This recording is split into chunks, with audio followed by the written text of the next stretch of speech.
Tonight on ABC News Live Prime, the new arrest in New York for the bombing of that fertility clinic in California. And tonight, new images of the blast. The alleged bomber killed in the explosion. A second suspect arrested here in New York. How long the pair allegedly planned the attack? Pierre Thomas with new reporting tonight. New video of that stunning drone attack. President Trump today speaking with Vladimir Putin. The Russian leader saying very strongly he will have to respond. Tonight, the flood watch across multiple states at this hour. Smoke from Canadian wildfires triggering air quality alerts from Nebraska to Michigan. Air quality concerns also from Philadelphia to New York to Hartford, Connecticut. And a blanket of Saharan dust now spreading across a different part of the country. Tonight, once President Trump's closest ally, Elon Musk, with another day tearing into the president's spending bill, sending a message to his 200 million followers, urging Republicans to, quote, kill the bill. President Trump is pushing for quick passage, but his own party is deeply divided. The videos fascinate us and fill some with wonder. What's zooming through our skies? UFO enthusiasts believe the government isn't being forthright. Our conversation with the Pentagon's top UFO investigator. Can you say categorically that there's no intact spacecraft or part of a spacecraft that the U.S. government is holding? It might sound like the perfect Italian getaway, great food, stunning views, rest and relaxation. At least that was the plan. The stars of a new film about a couple on a vacation that quickly goes off the rails. They join us here in studio. What's going on here? She took my shirt. She undressed you? Making me feel weird. Maybe it is weird. From ABC News World Headquarters in New York, this is Prime with Linsey Davis. Good evening, everyone. I'm Linsey Davis. Thanks so much for streaming with us. We begin with the bitter battle for the budget on Capitol Hill. President Trump calls it one big, beautiful spending bill, but now it's facing stiff headwinds and new critics. Once a fierce supporter of the president, it's been a second straight day of Elon Musk's major criticism, telling Republicans today to kill the bill, calling it a disgusting abomination with too high a cost. This is new analysis from the nonpartisan Congressional Budget Office found it would add $2.4 trillion to the federal debt over the next 10 years and cause nearly 11 million people to lose health insurance. The bill would deliver on some of the president's campaign promises, from gutting green energy programs to border wall construction. But now there's a small number of GOP senators who say they won't defend a bill that deepens America's debt. ABC's chief White House correspondent Mary Bruce leads us off from the White House. He was one of President Trump's closest advisors, just last week given a golden key to the White House. But tonight, Elon Musk is urging his 220 million followers to tank the bill that defines Trump's agenda. Musk posting on X, "Call your senator, call your congressman. Bankrupting America is not okay. Kill the bill." I think he's flat wrong. I think he's way off on this, and I've told him as much. Today, the nonpartisan Congressional Budget Office saying the bill, which extends Trump's 2017 tax cuts and makes cuts to Medicaid, would force 11 million Americans to lose their health insurance over 10 years and add $2.4 trillion to the national debt. Musk labeling it a disgusting abomination. The president still hasn't said a word about Musk's outburst, at least not publicly. He's not delighted that Elon did a 180 on that, but look, I don't know what happened in 24 hours. Everybody can draw their own conclusions about that. Some Republicans suggest Musk may be motivated by his own self-interest. Sources telling us he's frustrated the bill cuts the electric vehicle tax credit, which benefits Tesla owners. They say he's also annoyed Trump struck deals with rival AI companies and that Trump withdrew his choice for NASA administrator. Why do you think Elon Musk is trying to kill this bill? Well, I can't speak to, his reasons other than what he stated. But the fact is, even before Musk's campaign to kill the bill, a number of Republican senators had serious concerns of their own. Among them, Rand Paul of Kentucky. But I can't, in good conscience, give up every principle that I stand for and every principle that I was elected upon, and that's that we can't accumulate more debt. And then, of course, there are those Republicans who say it will actually generate more government revenue. Mary Bruce joins us now from the White House. And Mary, I know the president just met with key Republicans at the White House. What are you hearing about that meeting? Yeah, well, we actually just spoke with Republican leader John Thune and some of the other key Republicans on the Senate Finance Committee after they met with the president for about an hour. They are expressing optimism and trying to project unity despite these attacks from Elon Musk, saying they are going to get this done one way or another. But Linsey, tonight all eyes are on the breakdown of this relationship between Elon Musk and President Trump. Musk, in fact, just moments ago, posting again. He is railing against this bill, now giving it a new name, labeling it the debt slavery bill. Linsey. Quite a name there. All right, Mary Bruce from the White House, thanks so much. Thank you. And staying on this now, we have Oregon Democratic Senator and Senate Finance Committee Ranking Member Ron Wyden. Thank you so much, Senator, for joining us. Appreciate your time tonight. Let's start with Elon Musk. Democrats have had their differences with him over Doge cuts, but now the world's richest man is trying to kill this budget bill. Would you work with him directly to do that? Well, first of all, my constituents at home in Oregon have been saying the same thing for weeks and weeks. I have opened to all town hall meetings. I've had well over 1,100 of them.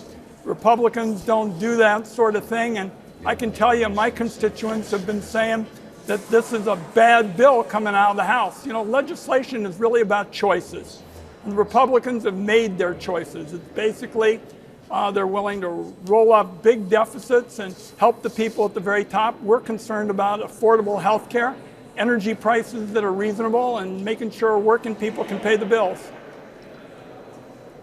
We're hearing about Republican senators who are skeptical about this bill, especially over Medicaid cuts. Republicans have a narrow majority. Have you had talks with some of those reluctant Republicans about teaming up here?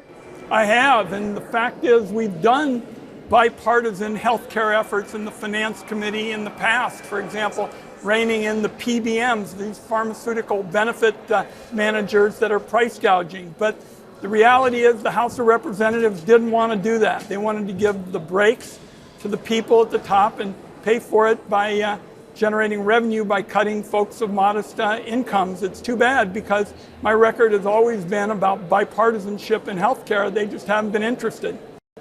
And Senator Wyden, you've been outspoken in defending Medicaid and health care. Now the CBO estimates 10.9 million people would lose Medicaid with this bill. Republicans maintain, though, that it would only cut beneficiaries who shouldn't be on Medicaid in the first place or those who refuse to do mandatory paperwork. What's your response to that? I think that's baloney. The reality is it's going to hurt 16 million people who are going to lose coverage. This is the biggest Medicaid cut in history. And I started working on these health care issues with the senior citizens group, the Gray Panthers, and I think a lot of older people with this program coming out of the House are going to feel like they're getting hit by a wrecking ball. As we mentioned, you're the ranking member of the Senate Finance Committee. We spoke with Senator Lankford yesterday, who's also on that committee. Is there anything you feel like your Republican colleagues on that committee and beyond would be receptive toward including in this bill based on Democrats and their wants and needs? I really don't see any evidence they want to work in a bipartisan way. We've done that in the committee in the past, even in international trade. You know, they're supporting the Trump approach that's just going to raise prices on working people. We're for trying to make sure that working people can afford the necessities. What do you think at this point is the outcome that's going to happen here, if you're to look at your crystal ball? Well, my hope is we're going to the grassroots. I'm working with my colleagues on the question of making sure that energy prices are affordable. I wrote the Clean Energy Tax Credit package. We're reaching out all over the country, and I think political change hardly ever starts in Washington, D.C. and trickles down. It's grassroots. I know you wrote the book, It Takes Chutzpah. We had you on the show about that. Speaking of chutzpah, are you willing to work with Elon Musk? Are you willing to, show people really what you're made of? How far are you willing to go on the mat here? One of the rules in my It Takes Chutzpah book is we'll work with anybody who wants to do the right thing. But if you don't want to do the right thing, look out, we're going to take you on. Senator Ron Wyden, we thank you so much for your time. Thanks for having me. So we do have some breaking news now. President Trump has just issued a national security proclamation that restricts the ability of foreign nationals from certain countries from entering the U.S. The order applies to 12 countries, including Afghanistan, Haiti, Iran, and Somalia. People from 7 countries will have a partial restriction. The president cited national security concerns. For more on this, let's bring in constitutional law professor James Sample. Thanks so much for joining us, James. We saw a similar move in Trump's first term. It was challenged challenged in court. The courts weighed in back then. Bring us up to speed on the legality of this. That's absolutely right. We did see a similar move in the first term, and the courts sort of reined it in, and then it got refined a little bit more, and then they reined it in again, and it got refined a little bit more to the point where it was ultimately deemed constitutionally acceptable. You know, that was often referred to because of the terminology in that particular instance that had been used in the campaign as a Muslim ban, and then it was by broadening it out to countries that weren't necessarily as easily identified by a particular ethnic or religious faith to other countries, that ended up being a deal, making it more amenable to constitutional scrutiny. In this particular instance, obviously, in the wake of some national security instances, and particularly I think that the White House proclamation here ties this to the incident in Boulder. This is a broader scope and not necessarily targeted at any one particular ethnicity, but there are countries. The president has broad authority over national security matters. The president has broad authority over immigration matters. But as we have seen in other contexts, whether it's Tren de Aragua and Venezuelan immigrants, there will still need to be some vetting of this on a constitutional level, and broad authority doesn't mean plenary, unchecked power. So basically, you say that you do expect that there is going to be some vetting. Do you then expect that this will be challenged in courts? I think that that's the right question. I think it will inevitably. I don't think there's any question at all that it will be challenged. On my first blush, and this is only breaking in the last 30 minutes or so, this looks like it will be more likely to stand up than the initial Muslim ban certainly was to challenge. But I think that in this day and age, I mean, particularly with the aggressiveness of the Trump administration in the first now 140 days or so, the overreach and then having to get pulled back has become a theme, a common theme, really across the spectrum of topics when it comes to the Constitution and comes to the relationship between the presidential power and the Constitution being checked by the courts. Yes, I think this will be challenged. I think it's too early to say whether or not it will be successfully challenged. And as you mentioned, this is breaking in this moment. So we're just all starting to get our eyes on this proclamation. Based on what you've seen so far, does anything in particular stick out to you? Well, I mean, there's certainly some geographic commonality to the countries, but then there's also, there are exceptions to that commonality. And I think that that's probably savvy on the part of the White House. I suspect that whoever's really behind this, it's probably not Donald Trump, it's probably Stephen Miller or others in the inner circle of the White House. They learned some lessons from 2016, and I think that what stands out to me here is that it is not as easily susceptible to the very obvious charge of targeted discrimination on race or religion, the so-called suspect classifications that the initial Muslim ban was. So I think that what stands out to me, to answer your question, is they are learning some of the lessons that they didn't know from the first administration. James Sample, our thanks to you. Really appreciate your insight. Thank you. New video shows the moment a fertility clinic in Palm Springs was bombed. And tonight, officials have arrested a suspected accomplice who allegedly supplied the bombers with 300 pounds of bomb-making ingredients. Here's ABC's Chief Justice correspondent Pierre Thomas. Tonight's stunning new video from inside the building. At the moment that powerful bomb nearly destroyed that California fertility clinic, as the FBI says the suspect killed in the blast had an accomplice. Daniel Park is accused of helping Guy Bartkus, who died in the explosion, to develop an ammonium nitrate car bomb, similar in design to that used in the Oklahoma City terror attack in 1995. The FBI claims that Park sent Bartkus more than 180 pounds of ammonium nitrate and that the two experimented on the device in his garage in mid-January. We believe that Park had knowledge of how to create an amphibomb ammonium nitrate fuel oil bomb. Park was arrested at JFK International Airport Tuesday after being deported from Poland, where he had been detained at the request of the DOJ. Authorities say he fled the U.S. to Warsaw 2 days after that Palm Springs bombing, which left a debris field of more than 250 yards in diameter. You can hear the power of the explosion that also injured 4 in an exclusive new video obtained by our station, KABC. Just a devastating impact. Pierre Thomas joins us now. Pierre, what can you tell us about how they chose their target? Well, the FBI claims the 2 men targeted the clinic because they want the human race to become extinct. The FBI is calling them so-called nihilist extremists. That's a brand new term, Lindsay. Pierre Thomas for us. Thanks so much, Pierre. Pleasure. Now to the case of a father accused in horrific murders of his 3 young daughters. Authorities have a new warning tonight. Here's Kena Whitworth. Tonight, federal, state, and local authorities in Washington searching the wilderness for Travis Decker, who they say killed his 3 young daughters during a court-approved visitation. Decker, according to authorities, is former military with extensive training. We will not rest until Travis is located.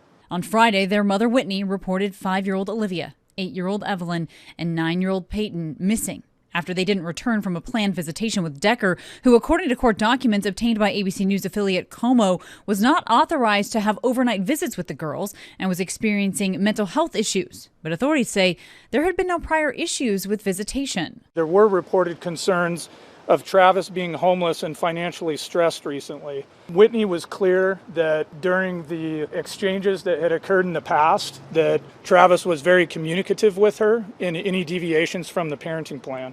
On Monday, a deputy found Decker's white GMC Sierra with 2 bloody handprints on the back near a campground in Leavenworth, Washington. The girls' bodies found down an embankment. They appeared to have been asphyxiated. All 3 girls attended Lincoln Elementary School in Wenatchee. The entire community coming out to pay their respects. Classmates writing messages in colored markers, trying to process the unthinkable. Today, the jury heard new chilling testimony in the trial of Sean Diddy Combs. A witness described the moment she says Combs dangled her over a 17th floor balcony. Our Aaron Katersky reports from the courthouse. Tonight, harrowing testimony of fear and danger at the trial of Sean Combs, where a friend of his ex-girlfriend, Cassie Ventura, told the jury Combs once dangled her over a 17-story balcony. Designer Brianna Bongolan joining the chorus of witnesses testifying that Combs was violent. He concedes he could be, but denies it was part of any sex trafficking or racketeering. In 2016, Bongolan said she was sleeping at Ventura's apartment when she woke to Combs shouting and banging on the door. On the balcony, she testified Combs lifted me and then had me on top of the rail. For a split second, she said, I was thinking I was going to fall. She claimed Combs pulled her over the rail and threw her onto furniture. I had a bruise on the back of my leg and back and neck pain, Bongolan testified. I had night terrors, paranoia, and I scream in my sleep sometimes. Another time, Bongolan testified Combs came up really close to my face and said something like, I'm the devil and I could kill you. Combs denies the claims, and the defense tried to hammer inconsistencies between Bongolan's testimony and her 2024 civil lawsuit. And Bongolan admitted on cross-examination she and Cassie Ventura had a drug problem. We'll see how that impacts the jury. And Aaron Katersky joins us now. Aaron, what can we expect at trial tomorrow? Bongolan is going to be back on the witness stand here tomorrow, Lindsay, for more cross-examination. And she's going to be followed by another alleged victim testifying under the pseudonym Jane. According to federal prosecutors, Jane is going to tell the jury that Sean Combs subjected her to unwanted sex and sex performances called freak-offs with male prostitutes. Lindsay? Aaron Katersky for us. Thanks, Aaron. At the Boston trial of Karen Reed, who's accused of hitting her police officer boyfriend with her SUV, the jury was shown images of the two as a loving couple less than an hour before he is believed to have died. The defense tried to chip away at the prosecution's timeline, calling a snowplow driver to the stand. Our Matt Gutman is back on the case tonight. Today, the jury's seeing Karen Reed and her Boston police officer boyfriend John O'Keefe as a loving couple, less than an hour before prosecutors allege a drunk and angry Reed rammed O'Keefe with her SUV, killing him. Stop. What do you see? So I see John giving Karen a kiss on the forehead. The defense showing this grainy footage from a bar as a friend who was there described that touching moment. It just stood out to me. I was like, wow, that's the sweetest thing I've ever seen. The defense also working to undercut the prosecution's theory that O'Keefe's body was lying on the edge of this lawn by about 12:30 that morning when Reed allegedly hit him. The defense calls Ryan Laughlin. Snowplow operator Brian Loughran testifying that he cleared the road twice early that morning when there was only a couple of inches of snow on the ground. When all of those lights are on, how bright is it in front of your truck? Extremely bright, almost as if I had a spotlight. But he did not see John O'Keefe. How much of the front lawn of 34 Fairview could you see? I could see all the way to the front door. Did you see a 6'1", 216-pound man lying on that lawn? No. Our thanks to Matt Gutman. The number of injured victims from that horrific firebombing of a peaceful Jewish gathering in Boulder, Colorado, has grown to 15. Boulder County officials said today that suspect Mohammed Solomon used Molotov cocktails to commit his crime after his attempts to buy a gun were denied due to his expired visa status. The Department of Homeland Security says the suspect's wife and children are now in ICE custody and are being processed for expedited removal. But late today, a federal judge blocked their deportation. Stunning new images of Ukraine's drone mission inside Russia were released today. Drones are seen lifting up out of containers and flying to military sites deep inside Russia, setting military jets ablaze. President Trump spoke with Russia's leader Vladimir Putin on the phone today, with Putin warning him of what's coming next. Here's our chief global affairs anchor, Martha Raddatz. Tonight, dramatic new video showing Ukraine's brazen drone attack, setting some of Russia's most valuable warplanes on fire. Those drones smuggled deep inside Russia. Video showing one of them lifting out of its container, heading to its target. Vladimir Putin, according to President Trump, vowing retaliation after a 1-hour phone call between the leaders. President Trump posting, Putin did say, and very strongly, that he will have to respond to the recent attack, and acknowledging it was not a conversation that will lead to immediate peace. The Ukrainians sent a swarm of more than 100 drones descending on multiple airfields, crippling Moscow's nuclear-capable warplanes, setting them ablaze. New satellite images showing the destruction. Tonight, a U.S. official telling ABC News Ukraine destroyed at least 10 of the 20 Russian warplanes it targeted. That's less than half of the 41 aircraft Ukraine claims it blew up. And just 24 hours ago, Ukraine with this underwater attack, bombing the only bridge connecting Russia to occupied Crimea. Martha Raddatz reporting. The Trump administration is threatening Columbia University's accreditation over the school's alleged failure to combat anti-Semitism. The Department of Education urged Columbia's accreditor today to pull Columbia's accreditation. That's the process that holds institutions to educational standards and determines eligibility for loans and financial aid. The move could have major implications for universities. Education experts suggest it would strip students of protections. A Texas hospital that repeatedly discharged a woman whose life was imminently at risk from her non-viable pregnancy has been found in violation of the law. 36-year-old Kylie Thurman was bleeding and in pain and ultimately lost part of her reproductive system due to her ectopic pregnancy. In a state with a strict abortion ban, a federal investigation found that the emergency room can be held accountable using a Biden-era law requiring hospitals to provide care for ectopic pregnancies. There are flood threats and air quality alerts across the country tonight. Outside Dallas, high water rescue teams found a man dead inside his car, completely submerged by floodwaters. Smoke from the Canadian wildfires triggered air quality alerts in Kansas City, Missouri.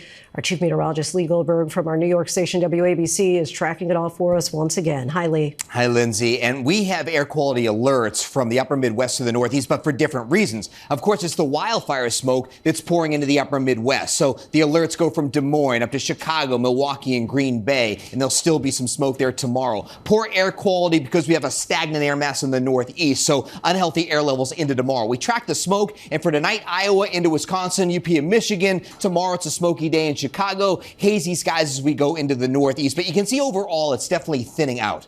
From the smoke to the dust, the big Saharan dust plume coming from the Caribbean. It's come all the way across the Atlantic. It's peaking tonight over Florida. It does thin out, and it's also combined with some rain and storms. Thinning out a little bit, might get a little hole for a colorful sunset. Otherwise, that'll thin out over the coming days. Now the storms west of the Mississippi. Flood watch is out for southwestern Missouri. There's a tornado warning storm there earlier in the day, and more flooding occurring across the Four Corners into Las Vegas and Flagstaff. Lindsay? All right, Lee. Thanks so much. British pop star Jessie J has revealed she's battling breast cancer. The 37-year-old singer, best known for hits Price Tag and Bang Bang, says that the cancer is in the early stages, writing, "I'm holding on to the word early." She announced plans to undergo surgery following a concert appearance later this month. Still ahead, the lengths being taken to find a famous prop that's been missing for decades. Marty McFly, a.k.a. Michael J. Fox's Cherry Red Gibson from Back to the Future. And in our Prime Focus, we go inside the Pentagon's efforts to explain alleged sightings of UFOs, what we know and what we don't. Is it possible there's a secret program here that you just don't know about?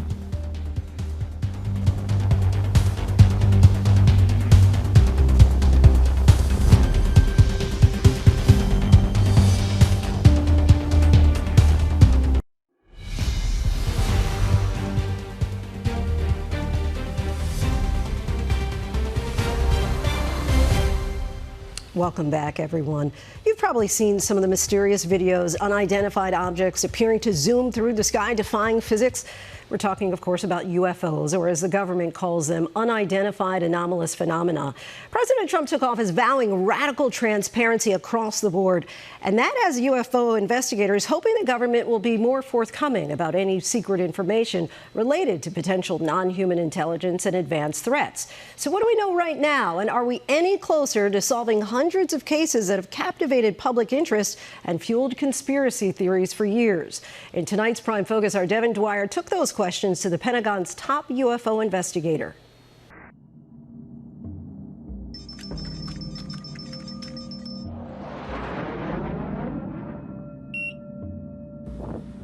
How will you know when you're looking at something that could be extraterrestrial life or non-human intelligence? I think it's going to require a lot more than the blurry videos that I have right now.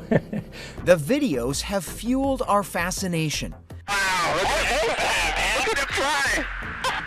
What many know as UFOs, the government calls unidentified anomalous phenomena, or UAPs.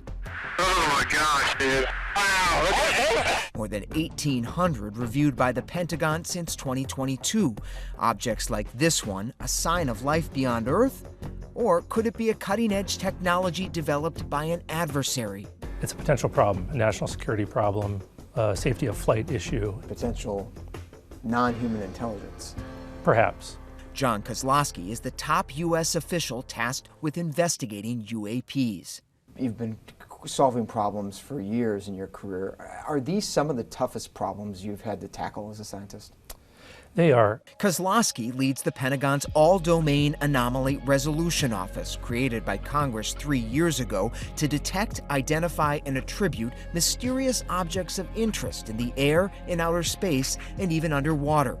Now the office answers to President Trump. How much of a priority is this work for President Trump and Secretary Hegseth? No new directives, but lots of support. We seem to have the full support of the administration. Would you ever open up Roswell and let us know what's really going on there? So many people ask me that question. The commander-in-chief has been a UFO skeptic. It's never been my thing, I have to be honest. I have never been a believer. But Trump has also hinted that the government may know more than it's letting on. I won't talk to you about what I know about it, but it's very interesting. But Roswell's a very interesting place with a lot of people that would like to know what's going on. The president is now vowing unprecedented transparency in his second term, giving UFO enthusiasts across the political spectrum hope for fresh answers about those mysteries. Kozlowski has accelerated the release of intensive investigations, a team of several dozen experts poring over video clips, radar data, eyewitness accounts, and deploying mathematical analyses to determine the most likely explanation for each UAP. Obviously, that is an interesting anomaly. One of the most recent resolutions, this object spotted by a U.S. military drone, seeming to fly through the hot exploding ash of Mount Etna as it erupted in 2018. No known technology is capable of flying in those conditions. And what is it, do we think? It looks like it's probably a 1-foot wide balloon. Yeah, floating with the wind. Yep. Like a birthday balloon. Yeah, could be. This object, racing across Puerto Rico in 2013, mesmerized investigators for years. Watch as it appears to split into two, then dip into the water before disappearing out of sight. with very careful analysis of the metadata, taking into account where the camera was pointing, we were able to assess that this is actually an object that is flying just a few hundred feet above the ground and is maintaining a flight path consistent with the wind over the airport the whole time. So it doesn't actually dip into the water, it's a mirage. Exactly, yep. It's just an artifact of the sensor. Most of the cases are readily explainable, Kozlowski says. Large birds, balloons, debris, or drones. Is your goal to resolve every case that comes in? So our hope is to be able to triage them, identify those that have the best scientific data, the nexus with national security interests, and the true anomalies behind them, and focus our attention on those really anomalous cases. How many ballpark are in that category right now? It's several dozen, but it's a couple percent of the overall. One unexplained anomaly is the so-called Tic Tac incident of 2004. Really no idea what that might be. Navy F-18 pilot David Fravor spotted the object off the California coast, seeming to move at impossible speeds. He spoke with ABC News in 2017. We're in a clockwise flow, going from 12 to 3, and it starts going from 6 to 9. And it's coming up, and we're going down. We start to cut across, it rapidly accelerates, climbs past our altitude, and disappears. That's the last we saw of it. Any progress? Not much. There's not a lot of scientific data available. Is there a procedure for making it public if you think you've actually found it? Non-human intelligence? So there's no precedence for that, obviously, but I think that we would take that up through the Secretary of Defense and allow him to make that decision. Critics of the Pentagon effort say it has been hobbled by staffing shortfalls, bogged down by bureaucratic confusion, and mired in excessive secrecy. Whistleblowers testifying before Congress have claimed the government is still hiding evidence of non-human intelligence. I was informed in the course of my official duties of a multi-decade UAP crash retrieval and reverse engineering program. Lawmakers from both parties have proposed legislation to force federal agencies to disclose more information, but Congress has yet to pass it. When you have only certain information that's shared with the American people, that's when conspiracy theories happen.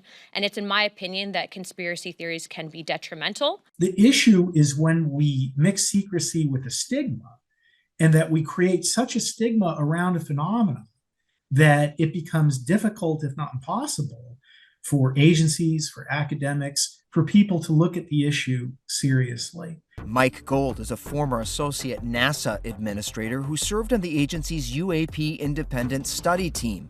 He's now part of a group of scientific and national security experts pushing for greater transparency. I have high hopes for this administration, not only because of what the president said, but Tulsi Gabbard, our DNI, explicitly mentioned UAP in her congressional hearing. That helps push back against the stigma. Should the president, with the stroke of his pen, do what he did with the JFK files and declassify anything related to UAP?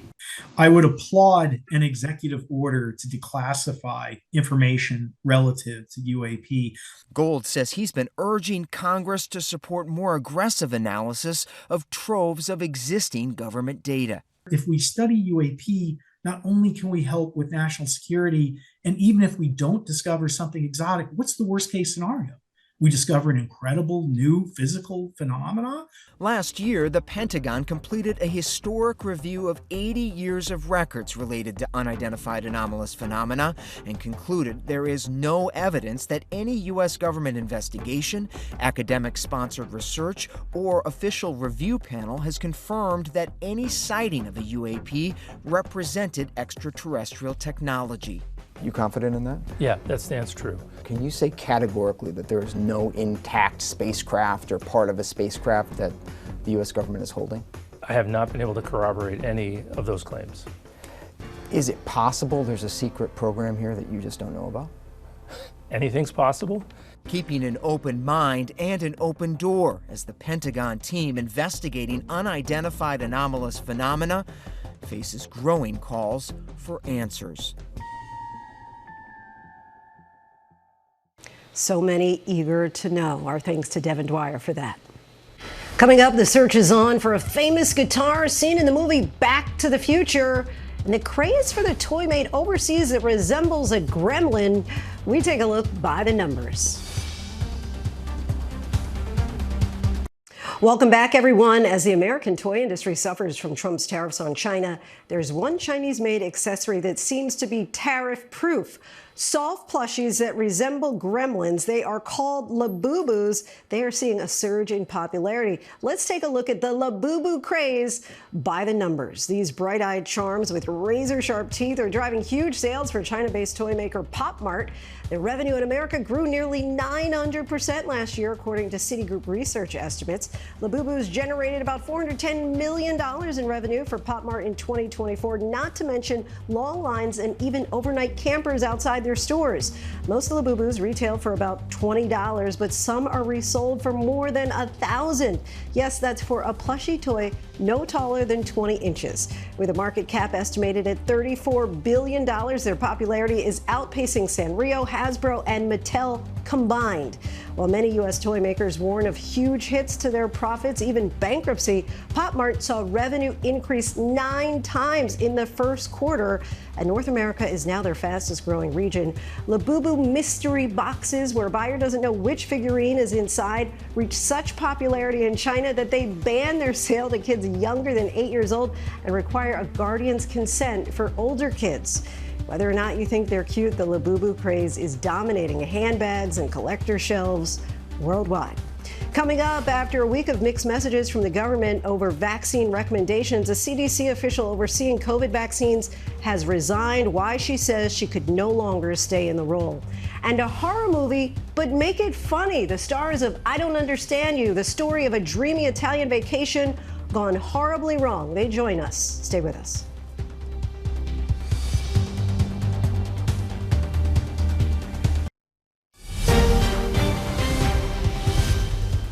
President Biden's former press secretary is leaving the Democratic Party. We'll tell you why. He murdered his teacher nearly 50 years ago and confessed at the time. So why are authorities just IDing him now? And the renewed effort to find the famous Back to the Future prop that's been missing for decades. These stories and more in tonight's Rundown. White House press secretary under President Biden, Karine Jean-Pierre, has left the Democratic Party. The announcement came in a release for her new book, Independent, a look inside the broken White House, outside of party lines, where Jean-Pierre will explain why Americans should, in her opinion, look beyond party lines. The book will be released in October. California authorities now allege a 16-year-old boy killed a teacher at a San Jose high school in 1978. Diane Peterson was found stabbed to death in a Branham High School hallway one day after school let out for the summer. Her murder had been unsolved for nearly 50 years, but officials announced Monday that Harry Nickerson had been identified as the killer. Nickerson, who died in 1993, was long considered a suspect, but the case was ultimately solved after investigators this year learned he had confessed the crime to a family member just minutes after the murder. The district attorney's office says they will not file charges against the family member. A CDC expert who oversaw the agency's COVID vaccine recommendations has resigned. Dr. Lakshmi Paniaktakopoulos said in her resignation letter that she felt she could no longer help the most vulnerable members of the population. The decision follows a week of mixed messages from health officials about who should be eligible for future COVID vaccines, with healthy children and pregnant women briefly having the shots removed from their immunization schedules. It also comes a few months after Dr. Peter Marks, the FDA's top vaccine doctor, resigned. Officials say more than 400 arrests were made in a nationwide crackdown on retail theft. The effort was led by the Cook County State's Attorney's Office in Illinois. CNBC reports the initiative against organized retail crime involved more than 100 jurisdictions across the country and over 30 major retailers, including Walgreens, Home Depot, Macy's, and Target. In a battle of American tennis stars, Coco Gauff advanced to the French Open semifinals. The second-seeded Gauff beat Madison Keys in a tense 3 sets to advance to her third semifinals at Roland Garros. Gauff will now face Lois Boisson, a wild-card entry, making her Grand Slam debut. The search is on for a guitar famously used in Back to the Future. The cherry red Gibson ES-345 was used by Marty McFly at the 1950s high school dance in the famed 1985 movie. But the guitar had been missing ever since 1989, when the filmmakers were unable to find it when making the sequel. Gibson has now started a campaign to find the guitar, recruiting Back to the Future stars like Michael J. Fox and Christopher Lloyd to help. It's somewhere lost in the space-time continuum, or it's in some teamster's garage. It sounds like the perfect Italian getaway. Great food, beautiful views, total relaxation. Or at least that was the plan. In the film, I Don't Understand You, Nick Kroll and Andrew Reynolds play a couple on a pre-baby vacation that quickly goes off the rails. But can love conquer a total and utter meltdown? Let's take a look. What's going on here? She took my shirt. She undressed you? Making me feel weird. Maybe it is weird. I was dirty. Hey, what is going on? Joining us now, the stars of the film, Nick and Andrew. Thank you both so much for joining us. Thank you for having me. So, Nick, let's start with you. Let's talk about the characters and this adventure they find themselves on. So, it's a movie about a couple who've gone to Italy on vacation. They're hoping to sort of salvage their marriage. They've tried to adopt unsuccessfully. Can I ask, is this ABC News Live, ABC News Live Prime? That's right. Linsey, did you have any say about what the show was called? Actually, I did not. Right? I love that this all so quickly has turned tables. Yes. Well, I did not. ABC News Live Prime. It's a hard thing to say. ABC News. It doesn't just roll off the tongue. But now we just call it Prime. Okay, you just call it Prime. Okay, Yes. because for my vocal warm up, I do ABC News Live Prime. ABC News With Live Linsey Prime. Davis. With Linsey. Thank you. ABC News Live Prime with Linsey Davis. ABC News Live Prime with Linsey Davis. ABC News Live Prime with Linsey. That's really good, baby. This is a commercial. Yeah, you could use that as a promo. Free of charge. We're here to help. So tell us about the adventure. Well, adventure is the correct word. The movie really starts off as this very kind of sweet, almost like rom-com about these two guys, but then takes a very sharp turn. And I think it's we start to murder a bunch of people. We accidentally Yeah. murder someone, and it just snowballs. You know, like how that happens on vacation. Yeah, Do you know what I mean? Yeah, for like some, it traveling does. internationally, you've probably covered a lot We've of those covered stories. those people. Mhm. Yes. And there's so many shows dedicated to that, but there haven't been enough fictional films Sure. about that. Now, you guys have great chemistry just in real life, but you also are able to translate that on the screen. I know you've worked together before, but how do you feel that you're able to get that magic? Well, we didn't really. I mean, I should lie and maybe say that we were like, we really like had to, as actors, really It was dove a in there. stretch. But no, I just love hanging out with this guy, and we didn't really discuss too much before we get started in terms of like what was our dynamic going to be like playing this married couple. And you know, we're both, Nick is married, I've been in a long-term relationship. I think that we both sort of understood kind of, you know, where they were going or how we should sort of inhabit these people, but there wasn't a lot of planning. And our directors, David Craig and Brian Crano, are a real life couple, and this story is loosely based on kind of two elements that happened to them of trying to adopt a baby that they were kind of scammed out of, and then had a nightmare vacation to Italy, and they merged those two things. So they were on set with us. So it was also like very easy to kind of dig in and dive in because they were there. And you will obviously, as I said, you'd worked together before in Nick's Emmy Award-winning series, Big Mouth. Want to take a quick look at that? What can they Oh, Matthew, lock this boy down. Okay. Say something sexy. Am I a 20th century housewife? Because I want to do laundry on those washboard abs.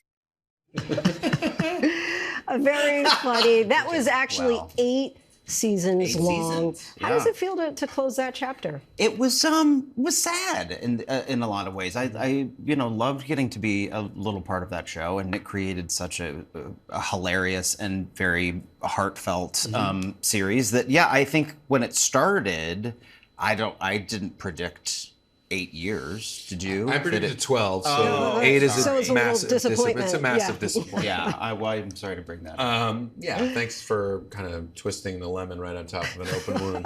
But no, it was doing the show for as long as we did with all these friends, like old friends from childhood, and then people like Andrew, who I had admired and we were able to work with, made us only closer friends, and then opened the door for something like this to come around, like the movie, where we knew we really liked working with each other, and then we were able to really explore that.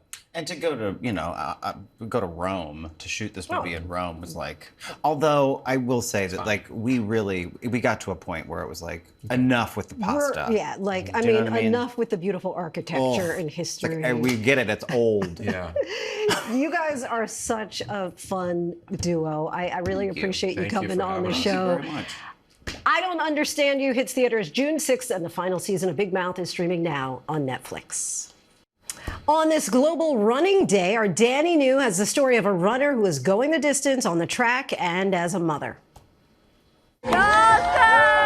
This is Stephanie Case. She's an ultra-distance runner, and here's another thing to know about her. She just won a 100-kilometer race while continually stopping to nurse her newborn. Any new mom out there will know we are the best at multitasking. This was the 42-year-old Canadian's first race in 3 years after what she calls a challenging pregnancy journey that included multiple miscarriages. She had her daughter, Pepper, back in November, and during this competition in northern Wales, she linked up with her partner and baby at 3 different aid stations. When you're breastfeeding, your kid can pick up on your own energy. So when I got into the aid station, I needed to try to forget that I was in a race and get into a calmer state. And listen to this. Stephanie only intended for this to be a warm-up race to get comfortable competing again. So when it was over, she did not even realize she had finished in first for the female runners. That video you saw earlier was actually a reenactment recorded moments later, because Stephanie started in the last heat a half hour after the first wave. A different runner had actually broken the tape first, and later learned, nope, she came in second. I ran across the finish line, and I was so excited because I felt like I'd had a strong day for me. And then the race organizer said, hold on, we're checking the chip times, but we think you might have won. And I was absolutely floored. In the weeks since, Stephanie's comeback victory has attracted attention online around the world. One commenter on her Instagram writing, as a 6-month postpartum mom, I'm struggling to find the words to express my awe and appreciation for showing the world how incredible women and moms are. And on that note, what does Stephanie hope other moms take from this moment? They don't have to give up their passions and their dreams when they become a mom. The things that make us happy and whole are the things that make us better parents. Love that she has the baby on the podium there. Our thanks to Danny New for that. That is our show for this hour. I'm Linsey Davis. Be sure to stay tuned to ABC News Live for more context and analysis of the day's top stories. Thanks so much for streaming with us.